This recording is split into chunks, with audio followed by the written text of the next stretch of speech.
Hi, and welcome to episode 18 of the Think Like a Hacker podcast. Today we have a special interview that was done at WordCamp Orange County a few weeks ago. Mark, my co-host and CEO of Defiant, sat down with Verious Smith, who is the owner of Philoveracity, a digital agency in Southern California. They talk about a number of topics that I think you'll find very interesting, especially if you are a WordPress freelancer or you're looking to grow your agency. They talk a lot about entrepreneurship and the challenges within, as well as some types of automation that will help make freelancing and agency work much easier. Enjoy.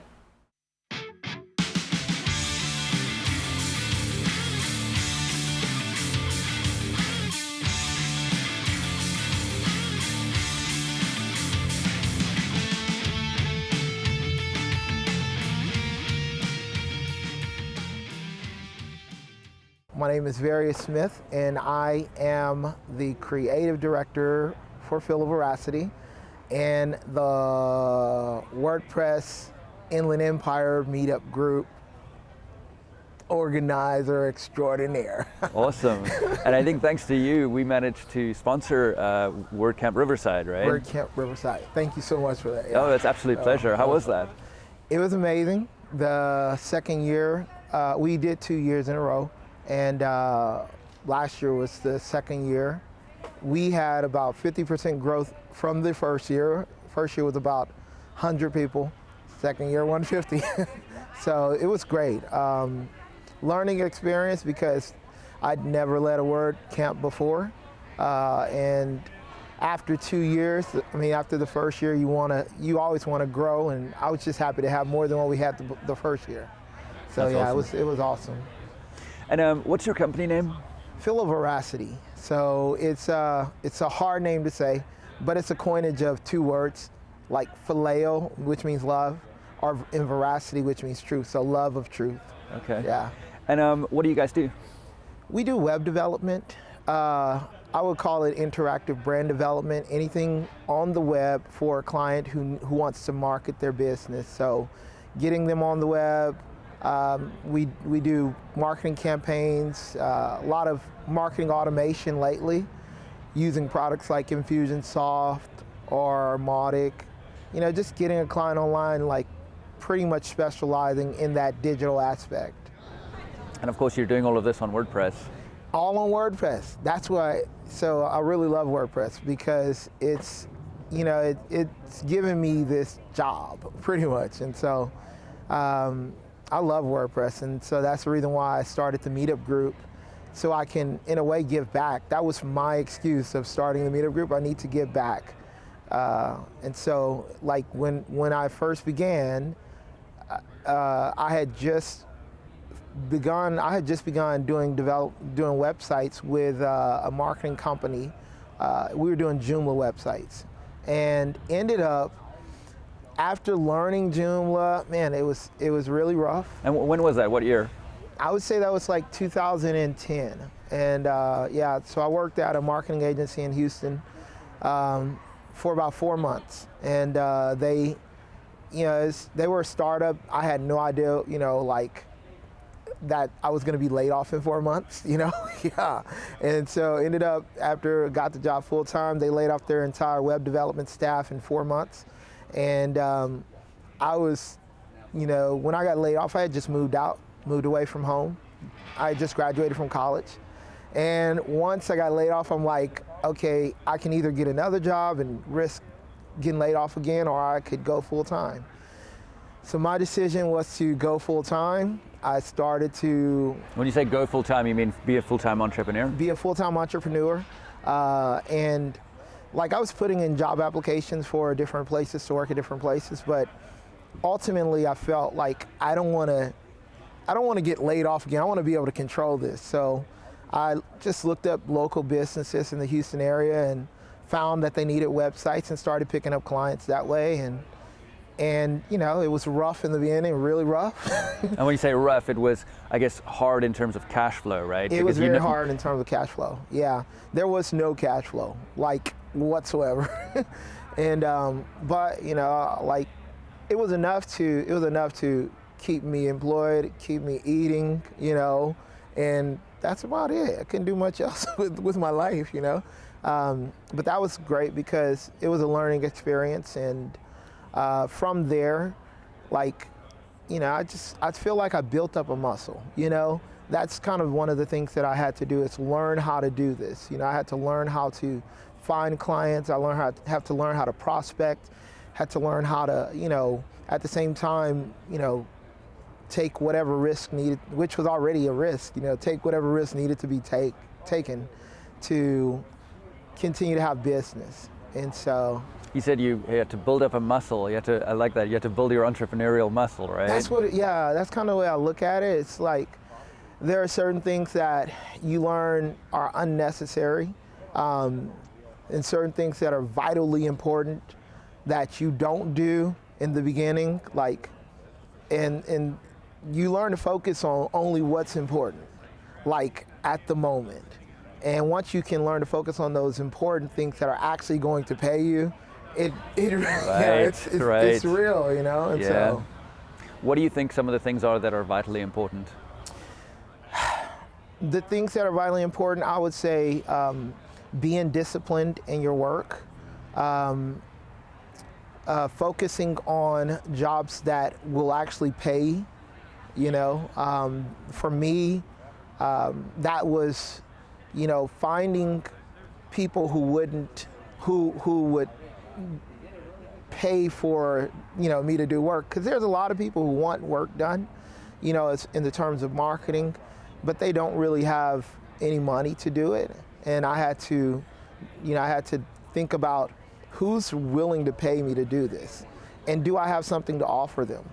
And I did. You know, you know, that's a thing that, you know, any employer, you know, who wants to employ you, if you can build a website, if you can do some marketing, if you know how to put together campaigns, they'll hire you to do that. And if an employer will do that, then business owners who you can work directly with will do that as well. And so I found that, you know, that important thing was like, just, do they have the money and are they willing to pay? Like, I even, like in the beginning, I would give free consults, but I started to charge for it, and that kind of put another level of like filtering out the ones who weren't serious in there, you know. And it always feels like you're committing entrepreneurial suicide when you put up barriers like that, you know. Kind of felt like, I mean, I was charging $50 per consult, and I thought that was like a lot, you know. And so, but it wasn't, you know. People really value, if people value what you're doing, they're going to pay you for that, you know. So that was really. Do you think that part of it is learning to value yourself and developing confidence in yourself, self-confidence enough that you feel okay about charging more? I think that's a huge part of it, because if I would say yes, I would say absolutely. And that's the lesson that I've had to learn, is learning to, you know, value what I offer, because you look around and you see like, okay, this is a really competitive industry, you know, and, you know, not everybody is straightforward about what they charge, you know. And so that's one of the things, and like for me, like I'm prone to putting prices up, you know, just like, this is what I charge, you know. And I had to learn that, you know, even though I do offer that, you know, I need to make sure that I draw the line in the sand and say, you know, this is it, you know. I've already made it clear, you know. But that has to do with valuing myself. That had to do with like saying, you know, like, you're no less than others, but you're also no better. You know, it's like we can all, you know, work without having this mindset that we're better than others, but, you know, absolutely, you're absolutely not less than others, you know. And what you offer is valuable. And so, yeah, that's a huge part. I had a wonderful chat with Nathan Ingram a few minutes ago, actually. We wrapped up. And did you catch his talk? I caught part of it. It was amazing. Yeah. Like the tail end of his talk, it was amazing. Yeah, he's a good guy, and I didn't catch it. I was busy setting up over here, but I heard really good things from Kathy. She caught it, and she said it was great. But Nathan was saying that one of the things he tries to encourage freelancers to do, and I think this applies to agencies as well, is develop a recurring revenue. Is that something that you've given much thought? That's my that's kind of been my entire transition for the last year or so. I had a virtual assistant. I began to experiment with hiring virtual assistants in like 2013, and had a great virtual assistant that I worked with for about 3 years. He was amazing. He helped schedule a bunch of appointments and helped to do my social media and some of the other utility tasks that I do. But then I began to think about productization of my services and having more team communication. And, in the beginning, I wanted to do that transition. So, that was something that kind of affected the way we worked together. So, and he also had a child. So it was something that when I was looking to change my business model, I had to get a new VA, because it was a complete change. And so every VA that I have right now is in the mindset of the services that we offer have a limited scope, and they're productized, and they're recurring, like they're contractual, like at least a year, basis. And so yeah, there's so much there in what you just said, that there's limited scope. Yes. And I want to come back to that. It's productized, Yes. and it's recurring. Yes. And limited scope is really smart and really interesting. It's something that I've seen small businesses make a mistake on over and over, where you'll accept any business that comes through the door, and so you never become an expert in anything, and you never have those kind of economies of scale that kick in where you're doing the same thing over and over, even though it's for different clients, and so you get very, very good at that thing and also very efficient at it. Right. I think that's perhaps one of the benefits that limiting scope provides. Absolutely, and that's the idea behind the things that I'm doing right now. And I'm not completely there yet. Like I've just been in this transition phase where I actually created separate team website where any of the virtual assistants I hire, they go and they can read documentation, and all of these processes have been very tediously documented so that this limited scope of things can be a list just to check off. And I don't have to worry about, like, when training comes, like I invest the time to train these VAs where needed, but those things that I train them on are being documented as well. So, like, it's this whole process of systematizing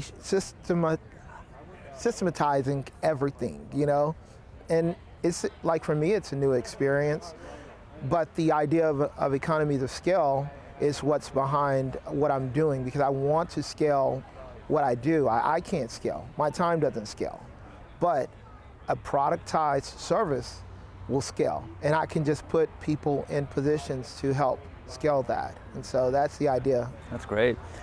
You mentioned a few times that you use virtual assistants, and I'm not really familiar with a virtual assistant and how they work and so on. I do have a feeling, though, that you and I chatted about this the last time I saw you, but we didn't go into much detail. Can you talk a little bit about what a virtual assistant is and what they do? So yes, a virtual assistant is a person who can do practically anything for your business that you can do, but from a remote distance. And so usually I use a website called Upwork, and I've had virtual assistants who are here in the United States as well, but most of them right now I have 3 virtual assistants. One is in the Philippines, one is in Russia, and one is in Ukraine. And they each do different tasks. So the girl in the Philippines is more of, like, marketing for Philoveracity, helping me schedule new appointments, and even prospecting for new customers and clients in my local area. The girl in Ukraine, she is UI UX. When I'm creating new projects, she does UI UX stuff. And the guy in Russia, he's a computer science graduate, and he does most of the back-end dev work for me. And so they're remotely, because of the way our world is now with Slack, and you can have a completely distributed team. We use Zoom, we use Slack, we use Asana, all of these things to connect us and have a system of things that we do from a remote distance. I feel like we have to pause for a moment and just say, Yes. How amazing is Slack? It's super.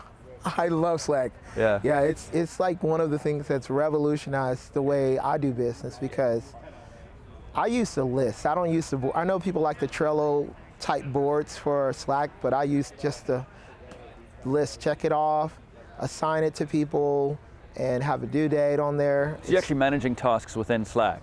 Correct. Using Slack integrations? Using Slack integrations.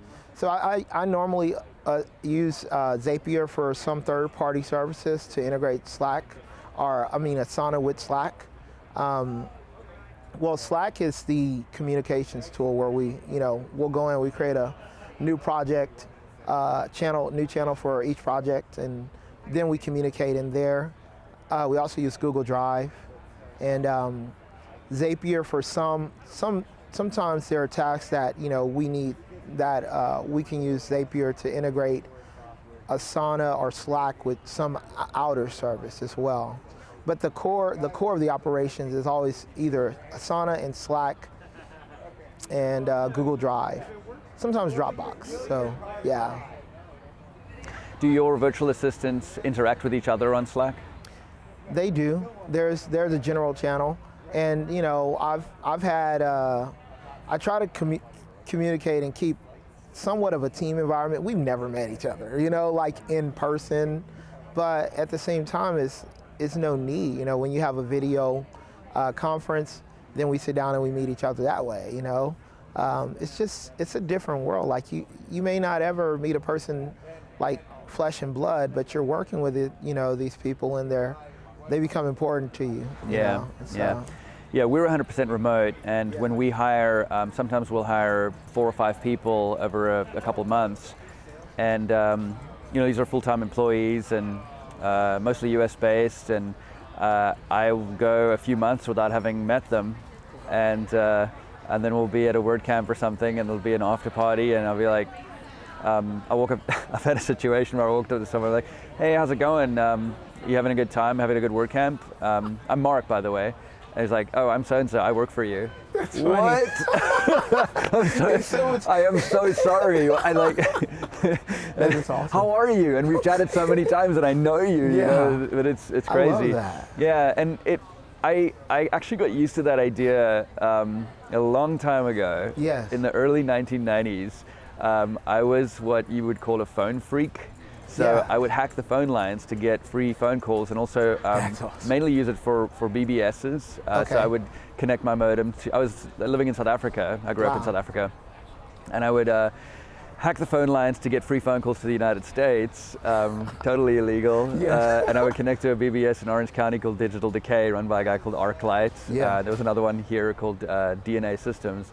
And it's just weird that we're in Orange County now. I remember it was the 714 area code was the number. Yeah. And Pazuzu was the other guy, he ran DNA.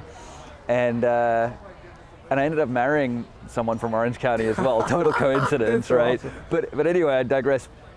As a phone freak, we would hack we would call them bridges. So it was like a conference system where if you call this number, you connect and there's silence. But if someone else calls, they connect to the bridge and you can hear each other. So you can have like 5 or 10 or 15 people calling in and just talking to each other. And I was, we were hacking some company system. But I developed friendships through that where I never met the person, and for years I had a friend in South Africa, 2 friends, and then one in Scotland, Maelstrom, who was eventually arrested by Scotland Yard with the first hacking-related arrest in the UK. Yeah. Someone posted a bunch of credit cards to his BBS and they arrested him for it. But I was friends with these people, and I never met them. And I became very comfortable with having these kind of virtual friendships. Yes. And they went on for years, and eventually one of my South African friends I met in Cape Town after about 3 years of just long phone calls, geeking out on hacking and whatever else. And it was surreal. It was the surrealist experience, because I'm talking to this person and I know their voice, but there's this human being in front of me now. That's and, amazing. And you adapt pretty quickly, but so that led me to believe that one can have a company, a remote company that's 100% remote. Yes.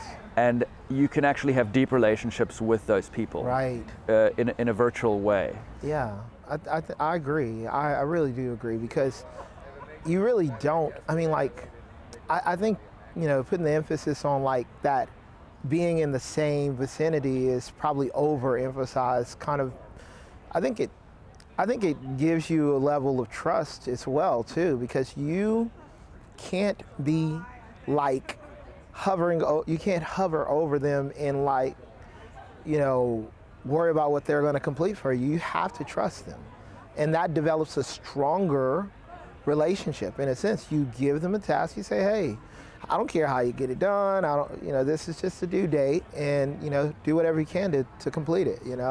I love the idea of that, because it reminds me of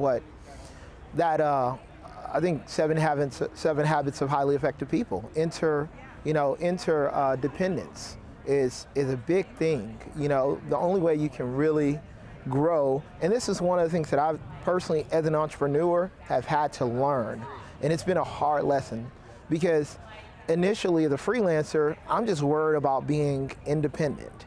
I just need to not depend on others, And then the scary part is, it's like, okay, I'm doing well independently. Now the next step is, how can I grow beyond just me? Because what I am is so small, And how can I scale what I do into an agency? I have to learn that trust, and I have to learn to hire people, and make sure that I can't force anyone to do anything. I may have to, hire and let people go really fast, But when I find somebody who I can depend on, then that's a great match, great relationship, and develops that trust level that, you're willing to trust, this person with part of your life, Yeah, so. It's so amazing that you brought this up, because Kerry and I, my co-founder is also my wife, Yes. and we've found exactly the same thing, so much so that in our company we have one core value, and that is trust. Because we realized very, very quickly, the same thing that you realized very quickly, it sounds like, that trust is key when it comes to remote working, and it goes both ways. Yes. And it's kind of that feeling of, if you're in an office environment, you can kind of wander out of your office, your little executive suite office in the corner or whatever, and kind of peer around, and okay, they're in the office, so they must be doing work, right? But you don't know that for sure. No. But you have absolutely no visibility over someone who is potentially not even in the same country as you. Yeah. But as you were saying, and I'm literally just repeating what you're saying here, because we both learned this, right? When you do find someone or a team member that you add to your team that you trust, or that you can trust, and where they just deliver, and they deliver on their terms, right? They work when it suits Whenever them and so on, but they just are very good at what they do, and they consistently ship code or test or do customer support. Yeah. It's amazing. It's absolutely amazing. I think that, like, that's kind of probably the highest level of a working relationship too, because you're completely honoring their autonomy. They're the one who signed up for this job. They're the one who wants to do this. Like, there's no sense of forcing anything. It's like, I think that's a high level of respect for, like, human autonomy. That it just, I can't see how can it be anything more successful than that. I love the phrase you used, you're honoring their autonomy. Yes.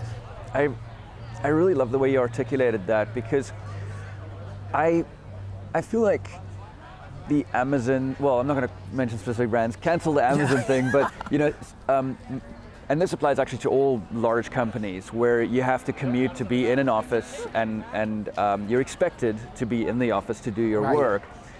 You're not, as you put it, honoring their autonomy. You're not trusting them. You're saying, no, you have to come to my place. You have to be in rush hour traffic for half an hour to an hour, sometimes more if you're in Southern California, maybe 2 hours. And you have to be here so that I can see you working. And the implication there is, because I don't trust you, right? That's, I've had clients, or I didn't even have these clients, but I've had people who wanted me to do work for them, and they wanted to be my client, but they said, oh, you got to come to my office. I knew immediately that's not a relationship I wanted to enter into. And it's so big. I mean, that, having that level of trust, I know, I don't have any other words for it, but it's just trust. You can't go any further. You can't be like 110% trust or 101% trust. It's just trust, Right. And the thing that you and I think most other people care about is outcomes, right? Outcomes, yes. We're building software, we're shipping code, we're building a good product, you're doing something for a client, the client cares about an outcome. They don't care how it's done, they don't care where people are or whether you can breathe down their necks while they're working or not. Right. And it's like having that, like the deadline and the scope. It's all really that it boils down to. What's the scope of the project and what's the deadline? And will you have it by that time, like not the how to. I think I've been going back through that book, the 7 Habits, recently as well as an audio version.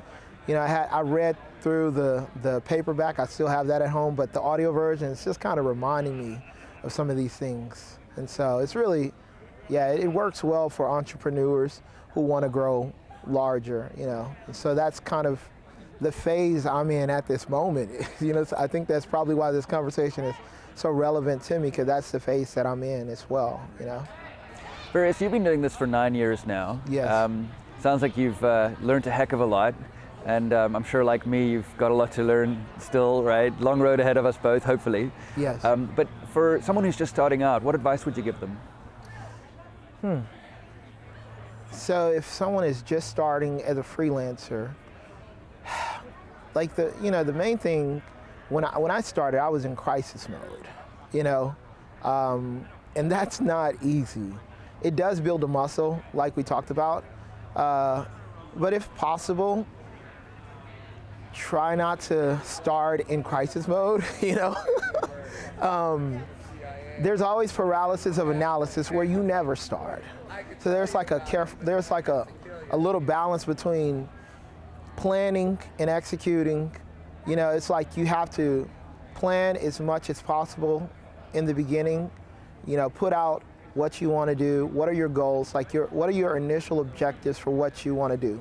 Do you want to get 10 clients, and how do you plan on getting those clients? And then when you have the clients, how do you plan on successfully, building their projects, whatever that is, but don't plan too much, because the more you plan, it's just more time in between launching, and that one thing between launching and the time where you conceive the idea to the time you launch, fear can grow in that time period.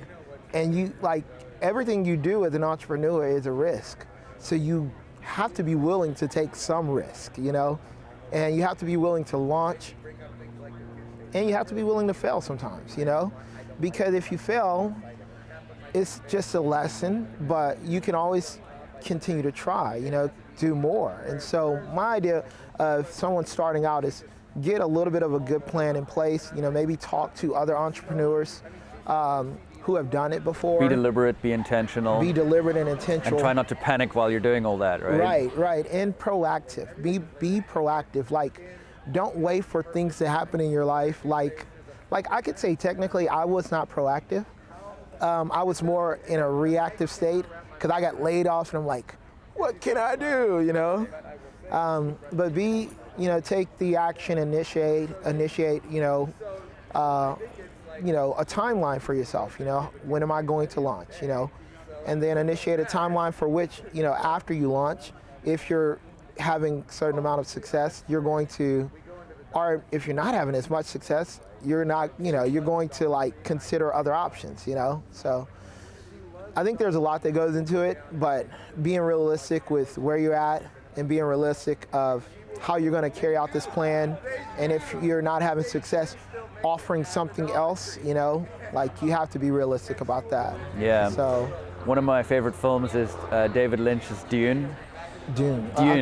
And one of the quotes from the film is, "Fear is the mind killer." Fear, yes, and it is. I think that's what you're talking about, that early stage where fear can be incredibly distracting. Yes. It can be the mind killer, and it can distract you from having that calmness of mind, of being able to sit down, being deliberate, making a plan, not taking too much time, as you said, in doing that, and then executing on it. Right. And I think, the more time that you give it, the more fear you might, incur. And so, yeah, that just doing it sometimes it's a because when you do it, you realize it's not as, scary as it initially looks. It's kind of like jumping, off a cliff, bungee jumping, which I've never done, which I probably should do. or not. Or not. That's okay. You don't have to. Yeah, it's like, okay, I remember when I first went on when I went to Six Flags, first went on a large roller coaster. Before I went on that roller coaster, I was still afraid. I was like, oh my goodness. And I ended up going to the largest roller coaster in the park and the one that was the most scary. Yeah. And my friends were there. They were egging me on, like, come on, do it. And I was just like, I don't know, I've never done this. What if I die, Yeah. And by the time, when I got on the roller coaster and we went down the first large slope, I'm like, oh, this is not as bad. It's scary, but it's just not as bad as I thought it was, And then by the time I was off, I was like, let's do it again, And so, those little things test, it's like test your limits of courage, and it's like a simulated courage because it's not really like, not many people die on roller coasters. But some do. Some do. Well, let me ask you this: roller coaster or entrepreneurship, which is more scary? Oh man, probably entrepreneurship. Yeah, I think I might agree with that. Because entrepreneurship is like, it can affect, your life. It is life altering, Yeah. And it can be for good, Yeah. It also lasts a bit longer, doesn't it? Lasts a bit longer. It's the longer roller coaster, And sometimes there's highs and lows as well, just like a roller coaster. But I think it's worth it because this is one thing that I look at for myself. And this was one of the reasons why I didn't go pursue employment like I was working full-time at this marketing company. I didn't go look for another marketing company. Or I was looking for it, but then eventually I made the decision, I'm not going to do it. I'm just going to, pick up clients. The idea was character growth and like growing as a person. That was the idea. It's like, if I work for somebody, I'm not gonna learn new stuff. But if I work for myself, I might really crash and burn, but I'm gonna learn new stuff. I'm gonna be a different person. And so that was the idea of me going into this. Like, I'm going to either fly or like, I won't die from entrepreneurship. I don't know, it's pretty tough. But yeah, I hear you. Yeah, so that was the idea. It's like now and today, where I'm at, I know a whole slew of things I never knew. And I feel like I'm the better off for it, and so I could pass it on to somebody as well. Do you have this thing where you'll look back to who you were 2 years ago and kind of laugh at yourself back then because you've come so far? I do, yes, and I have journals. So I, like at the end of each year, I will go through and read through these journals. Wow. Yeah, and I'll be like, okay, this is... So you have tangible proof of how much you've grown. I was so naive. Yeah, what was I thinking? This guy was crazy. Yeah, Carrie and I do that. We'll chat about some headspace we were in 2 years ago. Yes. And over the, what's it been now? 15 to 17 years of us being entrepreneurs. Yes. That has been a consistent pattern the entire time. And in fact, if we go back beyond 2 years, it just gets laughable. Yeah. I mean, when we first started out, we just had no clue what we were doing. When you first begin, it's just, you have an idea of what you think it's going to be, but it's not. Yeah, for sure. Well, Verious, this has been a wonderful conversation. Yeah. If folks want to get hold of you, how do they find you? So if they want to get a hold of me, I am on Facebook, I'm on Twitter, I'm on LinkedIn, all under Verious Smith. It's just Verious Smith. There's another Verious Smith out there, but he's not me, he's my dad. So I'm the third, Verious Smith the third, and that's Verious. And also Philoveracity, and I know that's a hard name, but it's Philoveracity. Twitter, LinkedIn, Facebook. You can find me on all of those. I'm also a part of the Inland Empire WordPress meetup group. If they're in Southern California and they want to check us out, our website is Inland Empire WP. or on meetup.com, Inland Empire WordPress. Awesome. Yes. And WordCamp Riverside, which WordFence has sponsored us in the past and hopefully in the future as well. Looking forward. We definitely will again. Thank you so Awesome. much. This has been a Mark. wonderful conversation. Awesome. Thank you. All right. Thanks for watching the Think Like a Hacker podcast. I hope you got a lot out of that interview. I know I certainly did. Verious is not only a very intelligent individual, he has great charm and is a wonderful person. If you ever get a chance to meet him at a WordCamp, definitely go up and say hi. You can find Verious on a number of social media platforms, including Twitter at Verious Smith. We'll have links to that in the show notes. Thanks so much for watching.